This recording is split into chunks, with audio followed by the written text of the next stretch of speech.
Well, once again, I want to welcome Prime Minister Trudeau to the White House. We just completed a very productive meeting, although I regret to inform you that we still have not reached agreement on hockey, but it is not interfering with the rest of our bilateral relationship.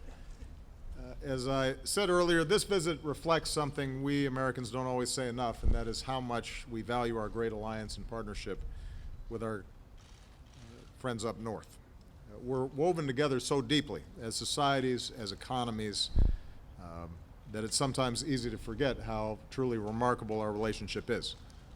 A shared border, more than 5,000 miles, that is the longest between any two nations in the world. Every day we do some $2 billion in trade and investment, and that's the largest bilateral economic relationship in the world. Every day more than 400,000 Americans and Canadians cross the border. Workers, business people, students, tourists, neighbors. And of course, every time we have a presidential election, our friends to the north have to brace for an exodus of Americans who swear they'll move to Canada if the guy from the other party wins. But typically it turns out fine.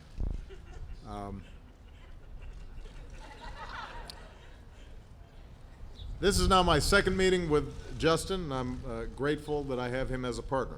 We've got a common outlook on what our nations can achieve together. He campaigned on a message of hope and of change. His positive and optimistic vision is inspiring young people. At home, he's governing with a commitment to inclusivity and equality. On the world stage, his country is leading on climate change and cares deeply about development. So from my perspective, what's not to like? Of course, no two nations agree on everything. Our countries are no different, but in terms of our interests, our values, how we approach the world, few countries match up the way the United States and Canada do. And given our work together today, I can say, and I believe the Prime Minister would agree, that when it comes to the central challenges that we face, our two nations are more closely aligned than ever. We want to make it easier to trade and invest with one another. America's already the top destination for Canadian exports, and Canada's the top market for U.S. exports, which support about 1.7 million good-paying American jobs. When so many of our products, like autos, are built on both sides of the border in an integrated supply chain, this co-production makes us more competitive in the global economy as a whole, and we want to keep it that way. So we've instructed our teams to stay focused on making it even easier for goods and people to move back and forth across the borders, including reducing bottlenecks and streamlining regulations. We discussed how to move forward with the Trans-Pacific Partnership, and today we also reaffirmed our determination to move ahead with an agreement to pre-clear travelers through immigration and customs, making it even easier for Canadians and Americans to travel and visit and do business together. As NATO allies, we're united against the threat of terrorism. Canada is an extraordinarily valued member of the global coalition fighting ISIL, tripling its personnel to help train and advise forces in Iraq, stepping up its intelligence efforts in the region, and providing critical humanitarian support. We're working closely together to prevent the flow of foreign fighters, and today we agreed to share more information, including with respect to our no-fly lists and full implementation of our entry-exit system, even as we uphold the privacy and civil liberties of our respective citizens. In Syria, the cessation of hostilities has led to a measurable drop in violence in the civil war, and the United States and Canada continue to be leaders in getting humanitarian aid to Syrians who are in desperate need. Meanwhile, our two countries continue to safely welcome refugees from that conflict, and I want to commend Justin and the Canadian people once again for their compassionate leadership on this front. I'm especially pleased to say that the United States and Canada are fully united in combating climate change. As the first U.S. president to visit the Arctic, I saw how both of our nations are threatened by rising seas, melting permafrost, disappearing glaciers, and sea ice. And so we are focusing on making sure the Paris Agreement is fully implemented, and we're working to double our investments in clean energy research and development. Today we're also announcing some new steps. Canada is joining us in our aggressive goal to bring down methane emissions in the oil and gas sectors in both of our countries. And together we're going to move swiftly to establish comprehensive standards to meet that goal. We're also going to work together to phase down HFCs and to limit carbon emissions from international aviation. We're announcing a new climate and science partnership to protect the Arctic and its people. And later this year, I'll welcome our partners, including Canada, to our White House Science Ministerial on the Arctic to deepen our cooperation in this vital region. We're also grateful for Canada's partnership as we renew America's leadership across the hemisphere. Mr. Prime Minister, I want to thank you for Canada's continuing support for our new chapter of engagement with the Cuban people, which I will continue with my upcoming visit to Cuba next week. We're going to work to help Colombia achieve peace and remove the deadly legacy of landmines there. And our scientists and public health professionals will work with partners across the hemisphere to prevent the spread of the Zika virus and work together actively for diagnostic and vaccines that can make a real difference. And finally, our shared values, our commitment to human development and dignity of all people continue to guide our work as global partners. Through the Global Health Security Agenda, we're stepping up our efforts to prevent outbreaks of diseases from becoming epidemics. We are urgently working to help Ethiopia deal with the worst drought in half a century. Today, our spouses, Michelle and Sophie, are reaffirming our commitment to the health and education of young women and girls around the world. And Canada will be joining our Power Africa initiative to bring electricity, including renewable energy, to homes and businesses across the continent and help lift people out of poverty. And those are our values at work. So again, Justin, I want to thank you for your partnership. I believe we've laid the foundation for even greater cooperation for our countries for years to come, and I'd like to think that it is only the beginning. I look forward to welcoming you back for the Nuclear Security Summit in a few weeks. I'm pleased that we were able to announce the next North American Leaders Summit that will be in Canada this summer. The Prime Minister has invited me to address the Canadian Parliament, and that's a great honor. I look forward to the opportunity to speak directly to the Canadian people about the extraordinary future that we can build together. Prime Minister Trudeau. Thank you, Mr. President. Good morning, everyone. It's an honor to be here. As I've reflected on the storied relationship between our two great countries, I constantly return to President Kennedy's wise words on our friendship that what unites us is far greater than what divides us. And as President Obama mentioned earlier, if geography made us neighbors, then shared values made us kindred spirits, and it is our choices, individually and collectively, that make us friends. That friendship, matched by much hard work, has allowed us to do great things throughout our history, from the beaches of Normandy to the free trade agreement and now, today, on climate change. The President and I share a common goal. We want a clean growth economy that continues to provide good jobs and great opportunities for all of our citizens. And I'm confident that by working together, we'll get there sooner than we think. Let's take the Paris Agreement, for example. That agreement is both a symbolic declaration of global cooperation on climate change, as well as a practical guide for growing our economies in a responsible and sustainable way. Canada and the US have committed to signing the agreement as soon as possible. We know that our international partners expect and indeed need leadership from us on this issue. The President and I have announced today that we'll take ambitious action to reduce methane emissions nearly by half from the oil and gas sector, reduce use and emissions of hydrofluorocarbons, and implement aligned greenhouse gas emission standards for heavy-duty vehicles, amongst other plans to fight climate change. Nous avons aussi annoncé un nouveau partenariat. We also announced a new partnership aiming to develop a sustainable economy in the Arctic. This partnership foresees new standards based on scientific data from fishing in the high seas of the Arctic, as well as new standards to ensure maritime transport with less emissions. The partnership will also promote sustainable development in the region, in addition to putting the bar higher in terms of preserving the biodiversity in the Arctic.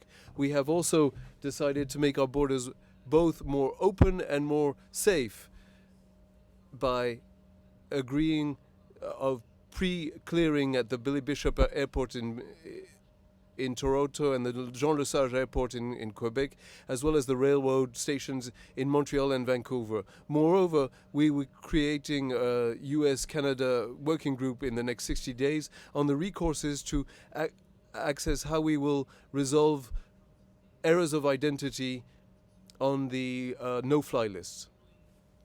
The President and I acknowledge the fundamental and wholly unique economic relationship between Canada and the United States. We have historically been each other's largest trading partners. Each and every day, over $2.4 billion worth of goods and services cross the border. Today, we reaffirmed our commitment to streamlining trade between our countries. Overall, the President and I agree on many things, including, of paramount importance, the direction we want to take our countries in to ensure a clean and prosperous future. We've made tremendous progress on many issues. Unfortunately, I will leave town with my beloved Expos still here in Washington. You can't have everything. I'd like to conclude by extending my deepest thanks to Barack for his leadership on the climate change file to date. I want to assure the American people that they have a real partner in Canada. Canada and the U.S. will stand side by side to confront the pressing needs that face not only our two countries, but the entire planet. I'm very much looking forward to the remainder of my time here in Washington, so thank you again for your leadership and your friendship. I know that our two countries can achieve great things by working together as allies and as friends, as we have done so many times before. Merci beaucoup, Barack. Thank you very much, Barack. All right, we're going to take a few questions. Start with Julie Davis. Thank you, Mr. President. I want to ask you about the Supreme Court. You've already said you're looking for a highly qualified nominee with impeccable credentials. Can you give us a sense of what other factors you're considering in making your final choice? How much of this comes down to a gut feeling for you? And does it affect your decision to know that your nominee is very likely to hang out in the public eye without hearings or a vote for a long time or maybe ever? And frankly, shouldn't that be driving your decision if you're asking someone to put themselves forward for this position at this point? For Prime Minister Trudeau, I wanted to ask you, we know you've been following our presidential campaign here in the US. As the President alluded to, you've even made a joke about welcoming Americans who might be frightened of a Donald Trump presidency to your country. What do you think the stakes are for you and for the relationship between Canada and the United States if Donald Trump or Ted Cruz were to win the presidency and to succeed President Obama? You obviously see eye to eye with him on a lot of issues. What do you think how would it affect the relationship if one of them were to succeed President Obama? Thank you. Even though it wasn't directed to me, let me just... I do want to point out, I am absolutely certain that in 2012, when there was the possibility that I might be reelected, there were folks who were threatening to go to Canada as well. And you know, one of the great things about a relationship like Canada's and the United States is it transcends party, and it's bipartisan in terms of the interests that we share.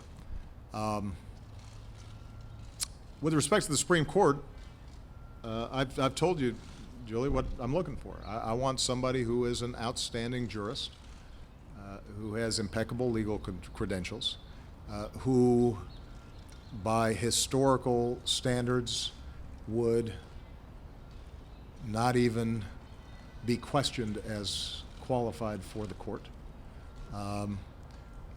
Obviously, it's somebody who I want to make sure follows the Constitution, cares about things like stare decisis and precedent, understands the necessary humility of a judge at any level in looking at statute, looking at what the elected branches are doing, is not viewing themselves as making law or in some ways standing above elected representatives, but also recognizes the critical role that that branch plays in protecting minorities, to ensuring that the political system doesn't skew in ways that systematically leave people out, that are mindful of the traditions that are embedded in our cherished documents like the Bill of Rights. So in terms of who I select, I'm going to do my job, and then my expectation is going to be, will the Senate do its job as outlined in the Constitution? I've said this before. I find it ironic that people who are constantly citing the Constitution would suddenly read into the Constitution requirements, norms, procedures that are nowhere to be found there. That's precisely the kinds of interpretive approach that they have vehemently rejected and that they accuse liberals of engaging in all the time. Well, you can't abandon your principles if, in fact, these are your principles, simply for the sake of political expedience. So we'll see how they operate once a nomination has been made. I'm confident that whoever I select among fair-minded people will be viewed as an eminently qualified person. And it will then be up to Senate Republicans to decide whether they want to follow the Constitution and abide by the rules of fair play that ultimately undergird our democracy and that ensure that the Supreme Court does not just become one more extension of our polarized politics. If and when that happens, our system's not going to work. It's not that the Supreme Court or any of our courts can be hermetically sealed from the rest of our society. These are human beings. They read the newspapers. They've got opinions. They've got values. But our goal is to have them be objective and be able to execute their duties in a way that gives everybody, both the winning party and the losing party in any given case, a sense that they were treated fairly. That depends on a process of selecting and confirming judges that is perceived as fair. And my hope is that cooler heads will prevail and people will reflect on what's at stake here once a nomination is made. One of the things that is abundantly clear whenever President and Prime Minister sit down to engage on important issues of relevance to our peoples is that the relationship, the friendship between our two countries goes far beyond any two individuals or any ideologies. I have tremendous confidence in the American people and look forward to working with whomever they choose to send to this White House later this year. Alex? Good morning. This meeting is happening at a unique point in the Canada-U.S. relationship. President Obama, you have very little time left here. Prime Minister Trudeau, you have several years to think about and work on Canada's most important relationship. So I'd like to ask you a longer-term question, maybe to lay down some markers about big ideas, big things that you think the two countries could achieve in the coming years, beyond the next few months, and whether those things might include something like a common market that would allow goods and services and workers to flow more freely across our border. And on a more personal note, you've had a chance to observe each other's election campaigns, and now you've had a chance to work together a little bit. I'd like to ask you for your impressions, to ask about your impression of President Obama and his potential legacy, and about Prime Minister Trudeau's potential. And if you could answer that in French, bonus points to either of you, but we'd be especially keen to hear Prime Minister Trudeau do so. Thank you. Thank you, Alex. First of all, we very much did engage on big issues throughout our conversations and throughout our hard work this morning and over the months leading up to this meeting today. Issues that are of import not just to all of our citizens, but to the entire world. Whether it's how we ensure that there is no contradiction between a strong economy and a protected environment. Understand how we need to work together as individual countries, but indeed as a planet, to address the challenges of climate change. How we continue to seek to ensure security for our citizens here at home, but also create stability and opportunity and health security for people around the world facing pandemics and violence and issues. These are big issues that Canada and the U.S. have always been engaged on in various ways over the past decades and centuries, and indeed will continue to. One of the things that we highlight is the fact that we have different scales, different perspectives on similar issues and on shared values is actually a benefit in that we can complement each other in our engagement with the world and our approach to important issues. So I look forward to many more years that will certainly outlive the both of us of a tremendous and responsible and effective friendship and collaboration between our two countries. Le sujet de nos discussions. The topic of our discussions this morning has been what is at stake, climate change, security in the world, our commitment towards the most vulnerable populations. Canada and the United States are lucky countries in many ways. They will always have a lot to do in order to be together in the world. And this is what we are going to keep on doing in the years, in the decades to come, and we hope in the centuries to come. About President Obama, I've learned a lot from him. He's somebody who is a deep thinker. He's somebody with a big heart, but also a big brain. And for me, to be able to count on a friend who has lived through many of the things that I'm about to encounter on the political stage, on the international stage, it's a great comfort to me. And it is always great to have people that you can trust, people that you can count on personally, especially when you are facing very big challenges such as we are doing right now in the United States and Canada. Always pleased to hear from President Obama how he has engaged with difficult issues of the past, because he is a man of both tremendous heart and tremendous intellect. And being able to draw on his experience and his wisdom as I face the very real challenges that our countries and indeed our world will be facing in the coming years is something that I appreciate deeply about my friend Barack. Well, Alex, was it? Let me just note, first of all, that the tenor of your question seems to imply that I'm old and creaky.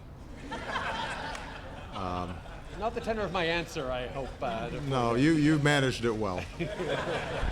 But don't think I didn't catch that. It is true, I think I've said before, that in my congratulatory call, I indicated to him that if, in fact, you plan to keep your dark hair, then you have to start dyeing it early. You hit a certain point, it's too late. You'll be caught. So, but look, I think Justin and his delegation, because one of the things we learn very rapidly in these jobs is that this is a team effort, not a solo act. They're bringing the right values, enormous energy, enormous passion, and commitment to their work. And perhaps most importantly, it's clear that they are keenly interested in engaging Canadian citizens in the process of solving problems. And I think that's how democracies are supposed to work, and their instincts are sound. And that's reflected in the positive response to the work that they've done so far, and I think that will carry them very far. And Justin's talent and concern for the Canadian people and his appreciation of the vital role that Canada can play in the larger world is self-apparent. He's, I think, going to do a great job, and we're looking forward to partnering with him. We're glad to have him and his team as a partner. And with respect to big ideas, look, to some degree, you don't fix what's not broken, and the relationship is extraordinary and doesn't, I don't think, need some set of revolutionary concepts. What it does require is not taking the relationship for granted. It does require steady effort. And perhaps most importantly, it requires, because we have so much in common, that we recognize on the big looming issues in the horizon, it is vital for us to work together, because the more aligned we are, the more we can shape the international agenda to meet these challenges. Climate change is such an example. This is going to be a big problem for everybody. There are countries that are going to be hit worse by it. In some ways, Canada and the United States, as wealthier countries, can probably adapt and manage better. On the other hand, we're also those responsible for a lot of the carbon pollution that is causing climate change. If we don't agree, if we're not aggressive, if we're not farsighted, if we don't pool our resources around the research and development and clean energy agenda that's required to solve this problem, then other countries won't step up and it won't get solved. That's a big idea. That's a really important effort. With respect to the economy, one of the things that Canada and the United States share is a commitment to a free market. I believe, and I know Justin does as well, that a market-based economy not only has proven to be the greatest engine for prosperity the world has ever known, but also underwrites our individual freedoms in many ways. And we value our business sector and we value entrepreneurship. But what we're seeing across the developed world, and this will have manifestations in the developing world, is the need for more inclusion in growth, making sure that it's broad-based, making sure that people are not left behind in a globalized economy. And that's an area, that's a big idea for the United States and Canada to work together on, along with our other partners. If we don't get this right, if we do not make sure that the average Canadian or the average American has confidence that the fruits of their labor, the opportunities for their children are going to continue to expand over time. If they see societies in which a very few are doing better and better, and the middle class and working people are falling further and further behind, that destabilizes the economy. It makes it less efficient. It makes it less rapid in its growth, but it also starts destabilizing our politics and our democracies. And so working together to find effective ways not to close off borders, not to pretend that somehow we can shut off trade, not to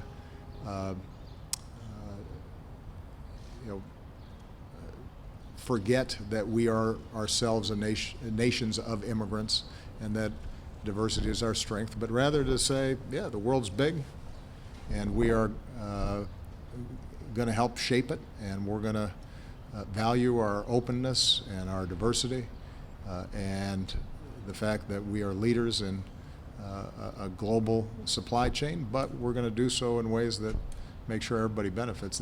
That's important work that we're going to have to do together, and I know Justin shares that commitment just as I do. Margaret Brennan. Thank you, Mr. President.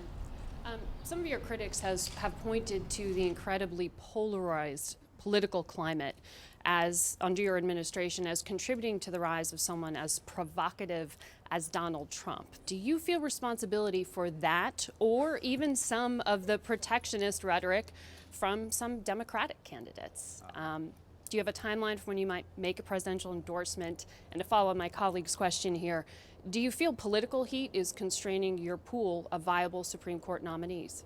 Thank you. It's a threefer.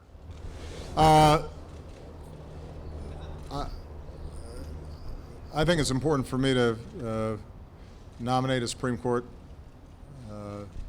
nominee quickly, because I think it's important for the Supreme Court to have its full complement of justices. I don't feel constrained in terms of the pool to draw from, or that I'm having to take shortcuts in terms of the selection and vetting process. With respect to your first question, I've actually heard this argument a number of times. I have been blamed by Republicans for a lot of things, but being blamed for their primaries and who they're selecting for their party is novel.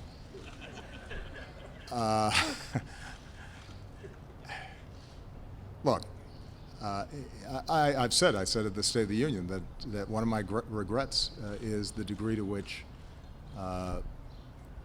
polarization and the nasty tone of our politics is accelerated rather than waned over the course of the last 7.5 years. And I do all kinds of soul searching in terms of, are there things I can do better to make sure that we're unifying the country? But I also have to say, Margaret, that objectively, it's fair to say that the Republican political elites and many of the information outlets, social media, news outlets, talk radio, television stations have been feeding the Republican base for the last 7 years a notion that everything I do is to be opposed, that cooperation or compromise somehow is a betrayal, that maximalist, absolutist positions on issues are politically advantageous, that there is a them out there and an us, and them are the folks who are causing whatever problems you're experiencing. And the tone of that politics, which I certainly have not contributed to, I have not, I don't think that I was the one to prompt questions about my birth certificate, for example. I don't remember saying, hey, why don't you ask me about that? Why don't you, question whether I'm American or whether I'm loyal or whether I have America's best interests at heart. Those aren't things that were prompted by any actions of mine.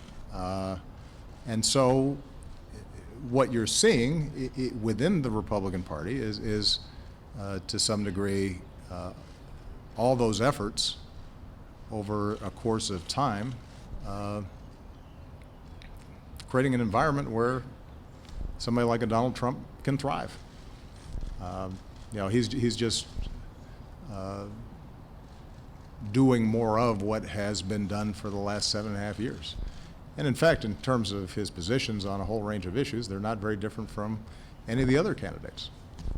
I mean, it's not as if there's a massive difference between Mr. Trump's position on immigration and Mr. Cruz's position on immigration. Mr. Trump might just be more provocative in terms of how he says it, but the actual positions aren't that different. For that matter, they're not that different from Mr. Rubio's positions on immigration, despite the fact that both Mr. Cruz and Mr. Rubio, their own families are the products of immigration and the openness of our society. So I am more than happy to own the responsibility as president, as the only office holder who is elected by all the American people, to continue to make efforts to bridge divides and help us find common ground. As I've said before, I think that common ground exists all across the country. You see it every day in how people work together and live together and play together and raise their kids together. But what I'm not going to do is to validate some notion that the Republican crack-up that's been taking place is a consequence of actions that I've taken. And I what's interesting, I'll just say one last thing about this. There are thoughtful conservatives who are troubled by this, who are troubled by the direction of their party. I think it is very important for them to reflect on what it is about the politics they've engaged in that allows the circus we've been seeing to transpire, and to do some introspection, because ultimately I want an effective Republican Party.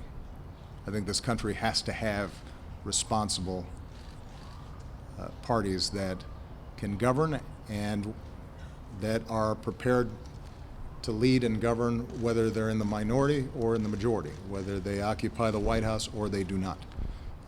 And I've often said I want a serious, effective Republican Party, in part to challenge some of the blind spots and dogmas in the Democratic Party. I think that's useful. You mentioned trade, for example. I believe that there have been bad trade deals on occasion in the past, that oftentimes they have served the interests of global corporations but not necessarily served the interests of workers. But I'm absolutely persuaded that we cannot put up walls around a global economy, and that to sell a bill of goods to the American people and workers that if you just shut down trade somehow your problems would go away prevents us from actually solving some of these big problems about inequality and the decline of our manufacturing base and so on. And that's an area where some traditional conservatives and economists have had some important insights. But they can't be presented effectively if it's combined with no interest in helping workers and busting up unions and providing tax breaks to the wealthy rather than providing help to folks who are working hard and trying to pay the bills. And certainly is not going to be heard if it's coupled with vehement anti-immigrant sentiment that betrays our values. So, okay.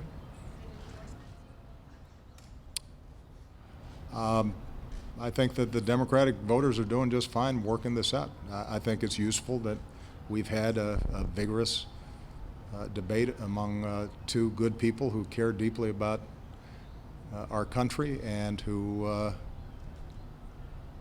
have fought hard on behalf of working people in this country for a long time. I think it's been a good conversation, and my most important role will be to make sure that after primaries are done, I'm bringing everybody together so that we focus on winning the general election. Emmanuel? Mr. President, I'll be asking the Prime Minister my question in French, but I will repeat it for you in English afterwards. Monsieur Trudeau, on vous a pas entendu parler du bois. Mr. Trudeau, you have not talked about softwood lumber, and it's a major problem for the bilateral relations. Have you thought about solutions to avoid that the conflict reopens in October? And you signed several agreements, trade, environment, but what can you do so that the implementation survive the November election, and that all of this has to be restarted a year from now? Of softwood lumber, which is looming over the bilateral relation, and has any avenue been explored into avoiding a new conflict in October? And to what extent is the fear of losing seats for the Democrats due to this issue kind of hampering progress on this? And that being said, you and Prime Minister Trudeau have signed a number of agreements on a number of issues. What can be done for these progress not to be lost with the arrival of a new administration and have everything have to be started all over again? Merci, Emmanuel. Thank you, Emmanuel. For months and months, we have been preparing that meeting, and this morning we worked very hard, and we made a lot of progress, and we have showed what is at stake. A lot is at stake, and we hope that this is going to be solved shortly to help enormously, not only Canadian workers and the Canadian economy, but also the economy of both our countries. And among these discussions, of course we raised the question of softwood lumber. We keep on working on that. And I'm totally confident that we are on the right track towards a solution in the next weeks and months to come. Now, in terms of the decisions that we have taken and the work we have done today, I'm extremely confident that what we have managed to achieve, the agreements that we have taken and the solutions that we have found for the problems that we face together, I'm confident that all this is going to become a reality, because at every stage, not only we're talking about what is good for one side or the other side, but we're talking about what is good for both countries. Our economies are so interwoven, our populations are so interconnected that we are going to have agreement, for instance, that will facilitate crossing of borders while increasing security of our citizens. This is good for both sides, and it is where we worked so hard together with a lot of progress and a lot of success today. On many different issues over the course of an extremely productive meeting this morning, issues that have been worked on intensely by our respective friends, colleagues, and delegations over the past weeks and months. And certainly softwood lumber came up, and I'm confident that we are on a track towards resolving this irritant in the coming weeks and months. But in general, the issues that we made tremendous progress on, I'm extremely confident will move forward in a rapid and appropriate fashion because we found such broad agreement on issues that aren't just good for one of our two countries, but indeed both of our countries. For Canadians and Americans, for their jobs, for our kids and their futures, for workers, businesses, as we tackle challenges on the economy, challenges on the environment, and understand that working together in constructive, productive ways is exactly what this relationship and indeed this friendship is all about. So I'm feeling extremely good about the hard work that was done this morning, and indeed about the work remaining to do over the coming weeks and months on the issues we brought forward today. This issue of softwood lumber will get resolved in some fashion. Our teams are already making progress on it. It's been a long-standing bilateral irritant, but hardly defines the nature of the U.S.-Canadian relationship. And we have some very smart people, and they'll find a way to resolve it. Undoubtedly, to the dissatisfaction of all parties concerned, because that's the nature of these kinds of things, right? Each side will want 100%, and we'll find a way for each side to get 60% or so of what they need, and people will complain and grumble, but it will be fine. And in terms of continuity, one thing I will say, this is an area where I'll play the elder statesman, and as Alex described me, and as somebody who came in after an administration that politically obviously saw things very differently than I did.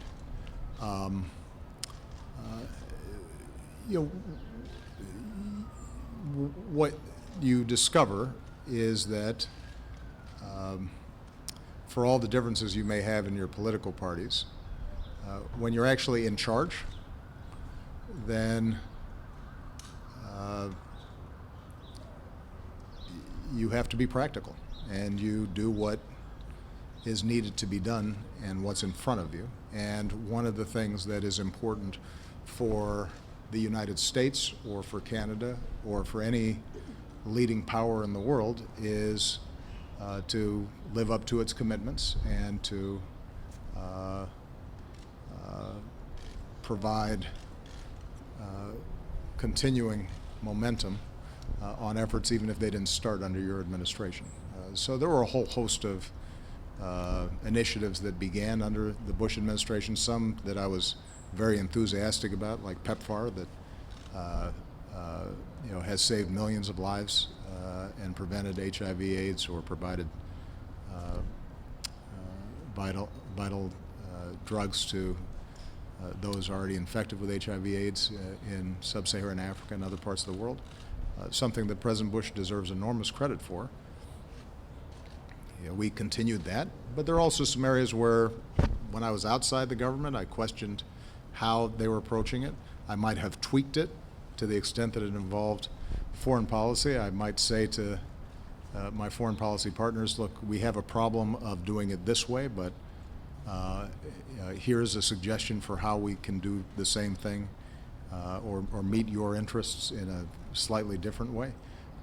But you're always concerned about making sure that the credibility of the United States is sustained, or the credibility of Canada is sustained, which is why when there's turnover in governments, the work that's been done continues. And particularly when you have a close friendship and relationship with a partner like Canada, it's not as if work we're doing on the Arctic or on entry and exit visas vanishes when the next president comes in. Of course, I intend to make sure the next president who comes in agrees with me on everything, but just in case that doesn't happen, the U.S.-Canadian relationship will be fine. All right? Thank you, everybody. Thank you.